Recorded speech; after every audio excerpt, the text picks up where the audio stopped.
Okay. So first, an overview. What is web scraping? So web scraping is the automated extraction of data from websites.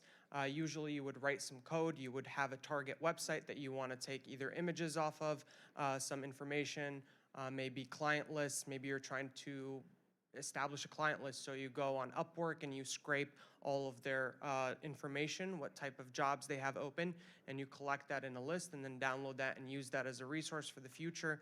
This could be applied to many different things. I have a friend who basically scrapes all of the free logos, images that you could find on the free websites online, and he has massive folders of these things that he uses for his web development process. So whatever use case you have for taking information off of websites, that's where web scraping would come in. Before we get into the problems, I kind of wanted to go over the use cases a bit. So one, I said that one is research. So if you are trying to compile a list of information to learn about a certain topic and you need to process a lot of data to have accurate results, one of the things that you could do is go on a website that provides that data and you scrape it, you collect it in spreadsheets, and then you process that as you wish. Lead generation, as a freelance developer, I have to talk to a lot of people, and it's pretty difficult to manage. So having a web scraper go through different websites that post jobs and then getting that collected and marked on whether or not I have contacted them yet, that's something that I would do. News aggregation, so a lot of websites like, say, Google, if you swipe your phone to the left and you'll have that news feed, that's just a web scraped aggregated list of resources from dozens of different sites that offer news.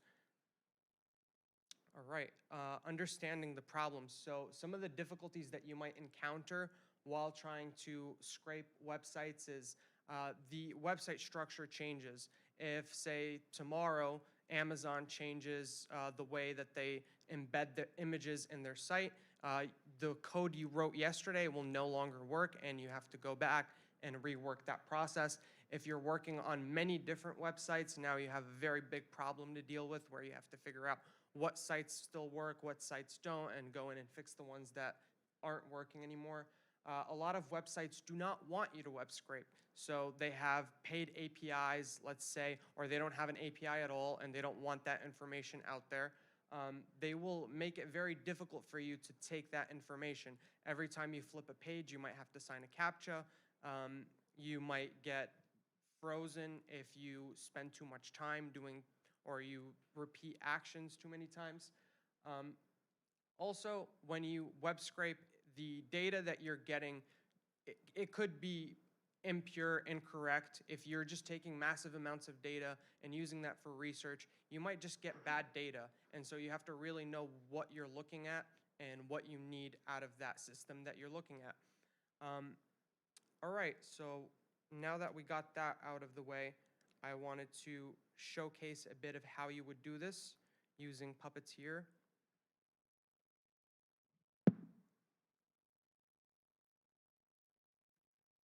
So we'll start in the center here. This is just any Node.js app. You would install Puppeteer into your app, and you would, take a step back. One of the other difficulties is that your IP could get banned. So Amazon will ban your IP if you spend too much time on their site because they don't want you to scrape that data because they have paid APIs. So one thing that you could do to prevent this is use proxies and change those proxies as time goes on. Whenever you hit a roadblock, whenever your IP gets banned, you just swap it out for the next one and you keep going. This is a very good method of doing so. Let's talk a bit about Puppeteer. So who here is familiar or has worked with Puppeteer? All right, so Puppeteer is a headless browser. It's Chromium that is programmable. So you could write some code to interact with a Chromium browser to make it do actions, maybe screenshot, maybe download content, maybe edit images and then turn them into PDFs. You can interact with the site, so you can log in, you can make a purchase, whatever you want to do, you could do it with Puppeteer using Node.js. So now that we know what that is, we'll go back to line 7 of the code here. So I am going to basically authenticate myself with proxy so that my IP doesn't get banned when I'm doing this. I'm going to use Puppeteer to connect to a browser using this endpoint, which is my proxy. I am going to open a new page. I'm going to set a default navigation timeout so that if some issue happens, the code will stop at some point. I will go to Amazon.com.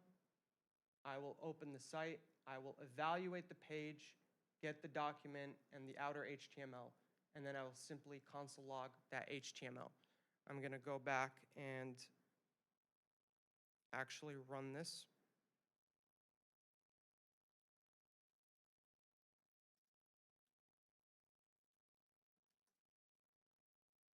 So it's going to take a few seconds here while it opens the page. It does what it needs to do. In the meantime, I will talk a bit about the last line here, which is finally browser.close. You always want to close your browser. You don't want to do things forever. So whenever you're done with whatever you do, you just say close the browser and you're done. And there you go. That's the Amazon front page, fully downloaded with all the HTML. I can then figure out what I really want from this. I don't want all of this. It's too much information to handle. I can go on the Amazon site.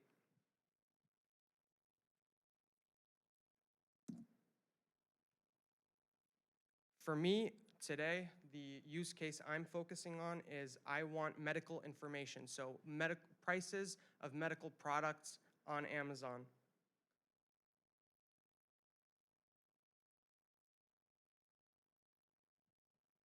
I have that right there. There you go. So I want the names of these products as well as the prices of the product. So I will open my developer console tool. I will inspect the items that I want. Once I have that, I will look at whatever I need. So I need this name. Let's say I need this here. So you can get the class as a selector so that you can target that specific component.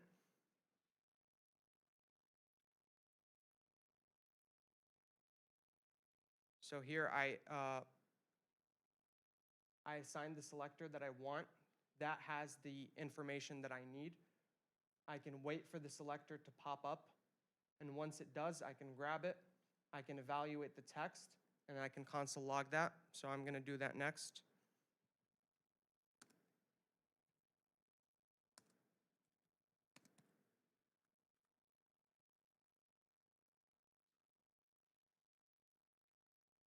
All right, while that runs, I'll explain why I wanted to focus on this specific use case, why medical products. So, you know, inflation is a thing, it affects all of us, and one way the government knows how to inform us of the inflation rates in different products is they have scrapers going on at the central banks of every government. They have scrapers going on 24/7 on popular stores, let's say Biedronka or Żabka, and they track the changes of the prices day by day. And as they track those changes, that is how they figure out the inflation rate for a specific item class. And that's basically the consumer price index is just a amalgamation of all of the different products and the inflation rates that they have. So here we go. I basically took the item that I wanted. I got the selector for it. I waited for it. I grabbed it. I console logged the text. So this is a lot of text, and I don't really want to deal with it. So I could copy it. And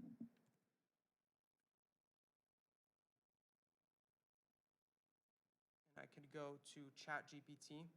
So one thing that ChatGPT is apparently really good at is writing web scraping code. So I'm not going to query it again. I'm just going to show you what I did. I asked it.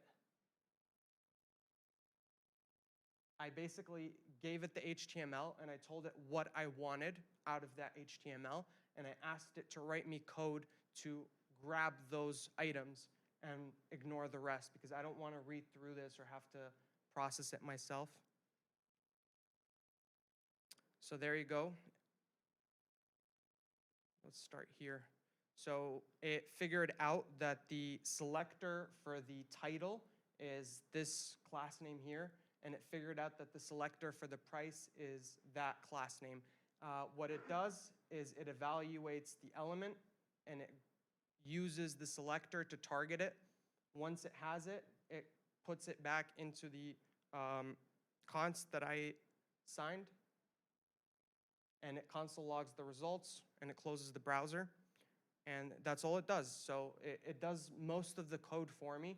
It gave me an error here with the first selector where it shows this nested class.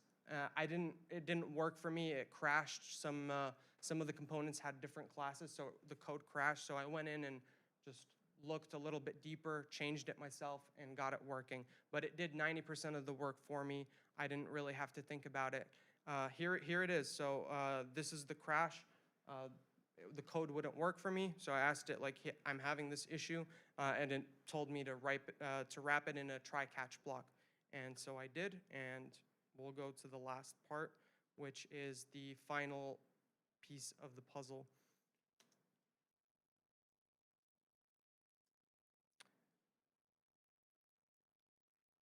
All right, we can run that.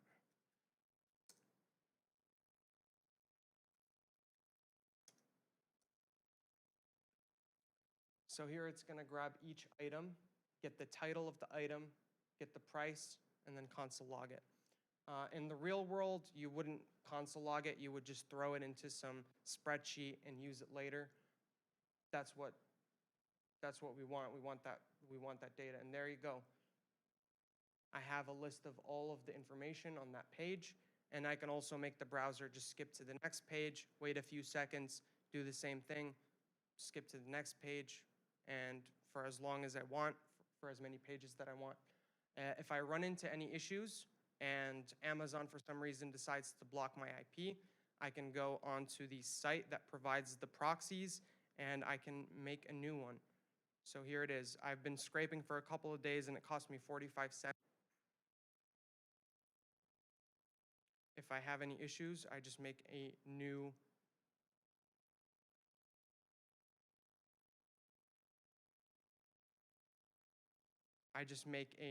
proxy, and I continue. And that's all there is to it.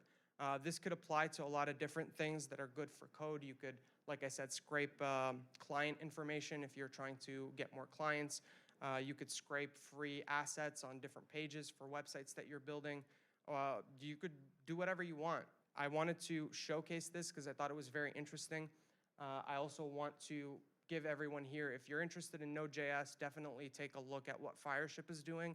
And his second channel is really good at more in